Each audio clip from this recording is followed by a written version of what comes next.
Hello everyone, most welcome my YouTube channel. I hope you are good. आज की इस video में हम सीखने वाले जो लूज़ प्लाजो होता है ना, मतलब पैंट में ही आता है, लूज़ पैंट की जो ड्राफ्टिंग कटिंग हम इसमें सीखेंगे। तो देखिए मेरे पास ये 2.25 मीटर फैब्रिक है, जो नॉर्मल फैब्रिक सबके साथ आता है सूट के साथ। तो ये मेरे पास 2.25 मीटर है। जो बंद वाली साइड है वो मैंने पीछे कर दिया है और खुली वाली साइड मैंने अपनी तरफ बिछाया है। और इसको ना इस तरीके से लंबाई में आपने डबल फोल्ड करके 4 लेयर्स में बिछाना है। देखो जैसे मैं बिछा रही हूँ। और ये चीज़ याद रखिएगा, जो खुली वाली कन्नी वाली साइड होती है ना, जिस पे स्टिचिंग मतलब कि किनारे पे बना हुआ होता है, वो आपको अपनी साइड रखना है। ठीक है, इससे क्या होगा कि जो ड्राफ्टिंग होएगी अच्छी तरीके से होएगी। और जब भी हम किसी भी पैंट की कटिंग करें तो लंबाई से ही करना चाहिए, क्योंकि लंबाई में अच्छी तरीके से हमारी पैंट की फिनिशिंग आती है। तो ये मैं पहले बता देती हूँ, टाइट प्लाज़ो नहीं है, ये लूज़ प्लाज़ो है। आप किसी भी साइज़ का बना सकते हैं। तो जो नीचे से ना कपड़ा थोड़ा आड़ा काड़ा होता है, तिरछा होता है, उसको सबसे पहले स्ट्रेट कर दो। और नीचे से ना आप अपने अकॉर्डिंग 1.5 या 2 इंच बॉटम को फोल्ड करने के लिए आप अपने अनुसार ले सकते हैं। तो मैंने तो बॉटम फोल्ड करने के लिए 2 इंच लिया है, आप चाहो तो 1.5 इंच भी ले सकते हैं। अब देखिए, मेज़रमेंट भी जानना ज़रूरी है कि हमें पैंट की कटिंग करने के लिए मेज़रमेंट क्या चाहिए होता है। कमर का मेज़रमेंट ले लीजिएगा, नीचे से जहाँ बांधते हैं, थाई का ले लीजिएगा, हिप का ले लीजिएगा और बॉटम का ले लीजिएगा, और लेंथ का। तो जिसमें कि मेरी जो प्लाज़ो की लेंथ है 39 इंच है, तो मैंने पूरा 39 इंच पर ही निशान लगाया है। और इसमें कुछ नहीं छोड़ना, जो पूरी की पूरी लेंथ पर आपने निशान लगाना है। तो ये मेरी को 39 लेंथ रेडी चाहिए, तो मैंने 39 पर ही निशान लगाया है, ये ध्यान रखिएगा। तो इसमें क्या होता है, जो मैंने 4 लेयर पल्ले बिछाए है ना, इसमें फ्रंट और बैक दोनों की एक साथ कटिंग हो जाएगी, हमें डबल डबल बिछाने की ज़रूरत नहीं है। अब हमें इसमें कमर का चौथा हिस्सा निकाल के आपने इसमें 1 इंच टक्स के लिए, प्लेट के लिए, और 1 इंच लूजिंग यानी कि मार्जिन लेंगे। तो जो इनसे कमर मेरी थी 38.5, इसका चौथा हिस्सा निकाल के मैंने निशान लगाया, और 1 इंच प्लेट का और 1 इंच मार्जिन का।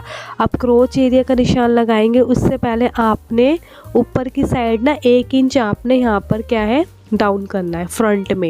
ये करना ज़रूरी है, हर साइज़ में करना है। क्रोच एरिया के लिए हिप का चौथा हिस्सा निकाल के 2 इंच आप एक्स्ट्रा ले लेना।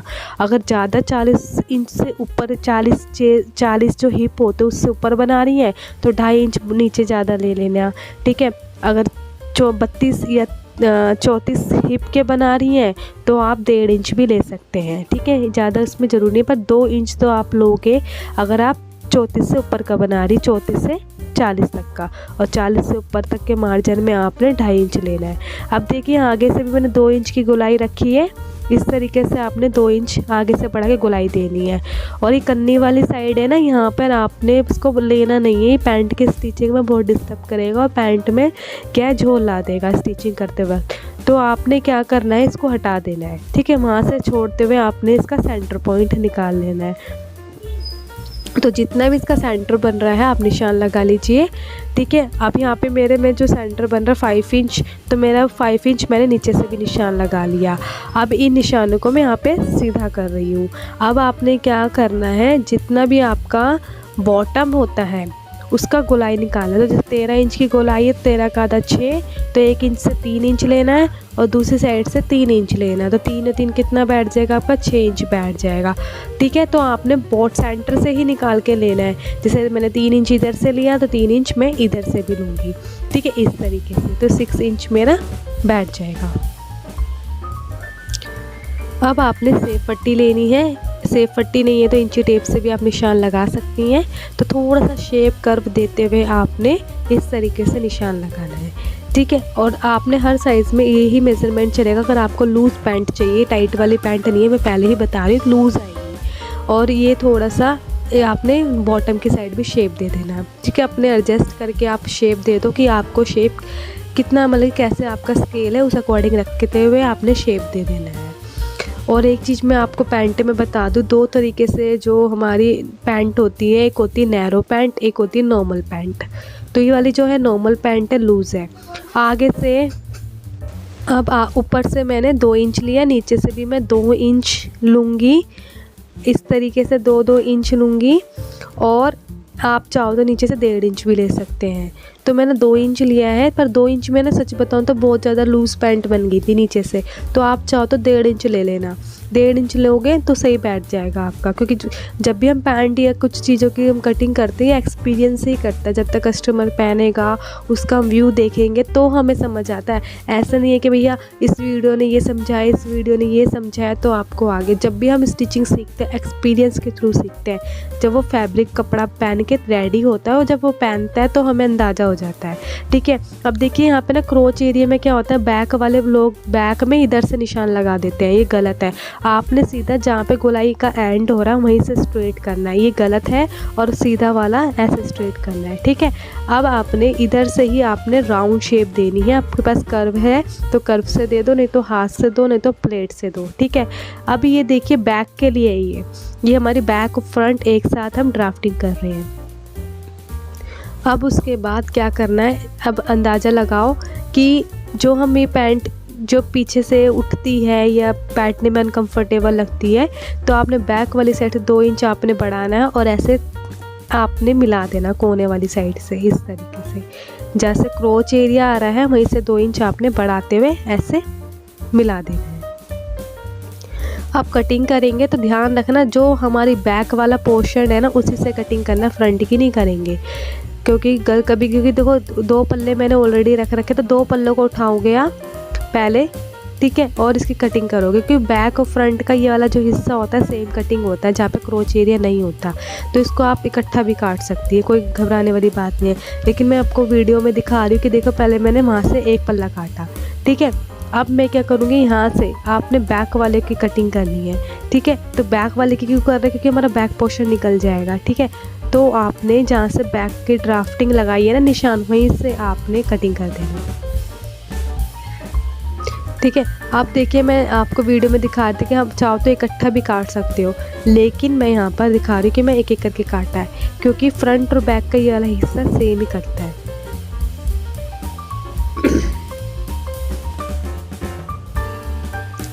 इस तरीके से कटिंग हो गई है। अब आपने बैक वाले पल्ले की कटिंग करनी, तो लास्ट वाले ड्राफ्टिंग जहाँ से करिए ना वहीं से कटिंग कर देना।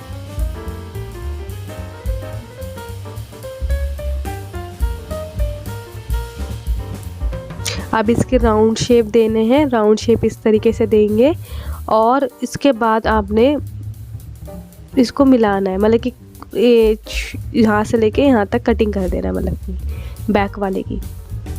तो ये देखो फ्रंट और बैक दोनों कटिंग हो गया है।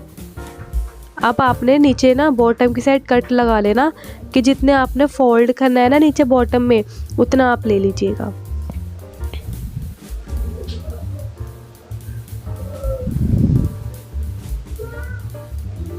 ये देखिए बैक वाला निकल के इसको अलग हटा दो।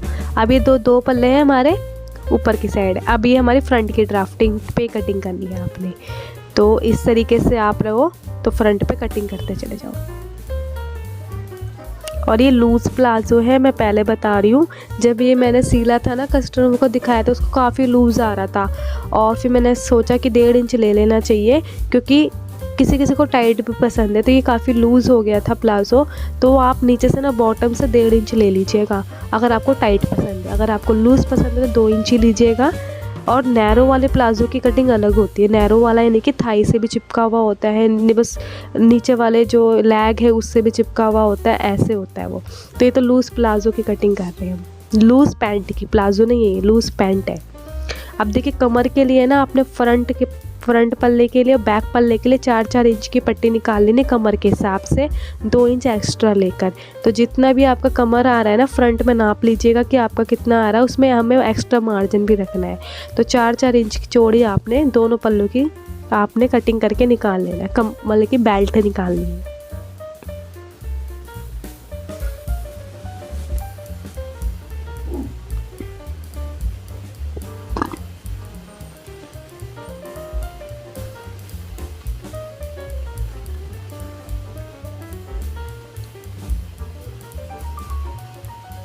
इस तरीके से आपने कटिंग करनी है, और दोनों के जो बेल्ट होती है ना सेम ही होती है, क्योंकि इसमें जो बुकरम लगेगी वो 1.5 इंच की है, 1.25 इंच की है, और इसमें जो इलास्टिक लगेगी वो भी 1.25 इंच की है, तो आपने 4 इंच ही एक्स्ट्रा लेके चलना है, ठीक है, इससे ज़्यादा नहीं लेना और हर साइज़ में यही लेना है। तो मैं इसी तरीके से नाप के 2 इंच एक्स्ट्रा आपने वे कमर से एक्स्ट्रा ले लीजिएगा मार्जिन, ठीक है, क्योंकि जब आगे छोटा बड़ा होगा हम बाद में कटिंग कर लेंगे।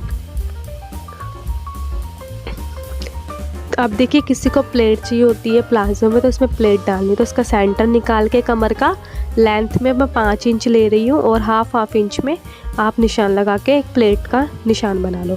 लेकिन ये सभी साइज़ में प्लेट एक सी नहीं बनेगा, आपने अगर 40 से ऊपर हिप वाले बनाने हैं तो आपने 1.5 इंच प्लेट के लिए मार्जिन लेना होगा और उसकी लेंथ आप 5 इंच ही रखोगे, सभी साइज़ में ही चलेगा, बस प्लेट में थोड़ा ज़्यादा एक्स्ट्रा लेना है। तो बैक और फ्रंट में मैं निशान लगा लेती हूँ जैसे मैंने दूसरे वाले पल्ले पे लगाई है।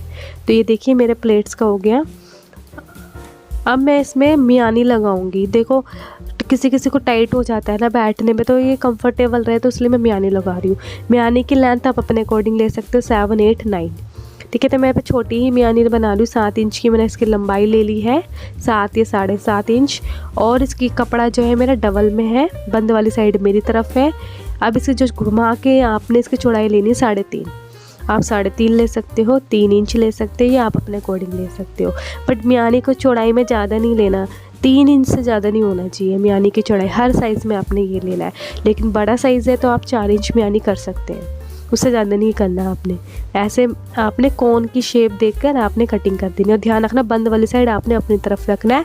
दोनों पल्ले की मतलब कि 2 पल्लों के लिए बैक और फ्रंट के लिए आपकी मियानी हो जाएगी। इस तरीके से आपकी मियानी की कटिंग हो जाएगी। ये लगाना कंपलसरी है क्योंकि जब हम टाइट प्लाजो बनाते हैं तो लगा लीजिएगा, कंफर्टेबल रहेगा। Bye, take care. वीडियो पसंद